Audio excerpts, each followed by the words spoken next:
आज 22 जून 2026 की रात्रि पैर के 4 बजे से पूर्ण साहब द्वारा रचित बीजक पाठ का पाठ बीजक साहब द्वारा किया गया। तत्पश्चात उन्होंने सतगुरु कबीर साहब द्वारा रचित बीजक की रमेनी 2 की 1 नंबर 2 नंबर और 3 नंबर लाइन का टीका किया। इसी क्रम में मैं सतगुरु कबीर साहब द्वारा रचित बीजक की साखी नंबर रमेनी 2 की 1, 2 और 3 नंबर लाइन का टीका जो पूर्ण साहब ने किया वो प्लस मैं अपने विवेक से बताने की कोशिश करूँगा। सभी ध्यान से सुने।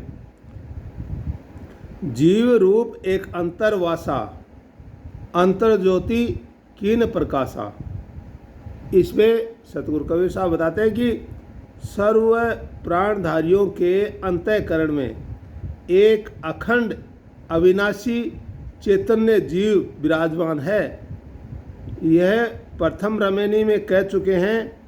अब उसी की विशेषता दिखलाते हैं कि पृथ्वी आदि 5 तत्व निर्मित प्रत्येक शरीर के अंदर में मुख्य जमा पद एक चैतन्य जीव का वास है, जिसकी सत्ता से सांच झूठ सर्व व्यवहार होता है और वही हृदय नेत्र आदि स्थानों में विराजमान होकर निज सत्ता से सर्व जड़ देह इंद्रिय आदि को सुशोभित व प्रकाशित कर रहा है। आगे बताए इच्छा रूप नारी अवतारी तासु नाम गायत्री धरी।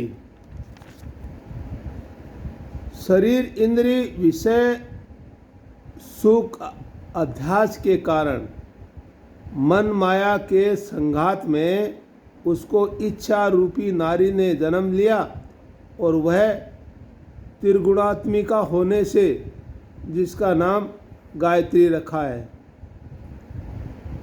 आगे ते ही नारी के पुत्र 3 भाऊ ब्रह्मा विष्णु महेश्वर नाऊ। अब उस नारी ने के ब्रह्मा विष्णु और महेश्वर ये नाम वाले 3 पुत्र हुए। आज की जो 3 लाइन है इसमें यही बताया सतगुरु कबीर साहब ने कि 5 तत्व का जो ये शरीर बना है ये जड़ है और इसके अंदर एक चैतन्य रूप विराजमान है और वो चैतन्य रूप है वो इस शरीर का संचालन करता है और शरीर के अंदर सांच और झूठ सब का व्यवहार होता है। और ये जो चैतन्य रूप है ये हृदय और नेत्रों के बीच में विराजमान बताया गया। हृदय नेत्र आदि में विराजमान होकर के और ये जो देह शरीर और इसकी इंद्रियां हैं उनको चलाता है, उनको प्रकाशित करता है, उनको सुशोभित करता है। और ये शरीर जब चेतन स्वरूप में परिवर्तित हो जाता है, संचालन शुरू हो जाता है, तो इसको जो अध्यास रूपी सुख मतलब अध्यास रूपी सुख का एहसास होता है और उसका जब दबाव पड़ता है तो उससे उसकी इच्छा जागृत होती है और फिर इच्छा जागृत होने के कारण और त्रिगुणात्मक रूपी त्रिगुण रूपी जिसके अंदर विद्यमान है त्रिगुण वो एक नारी के रूप में प्रकट होती है। उसका नाम रखा गया गायत्री।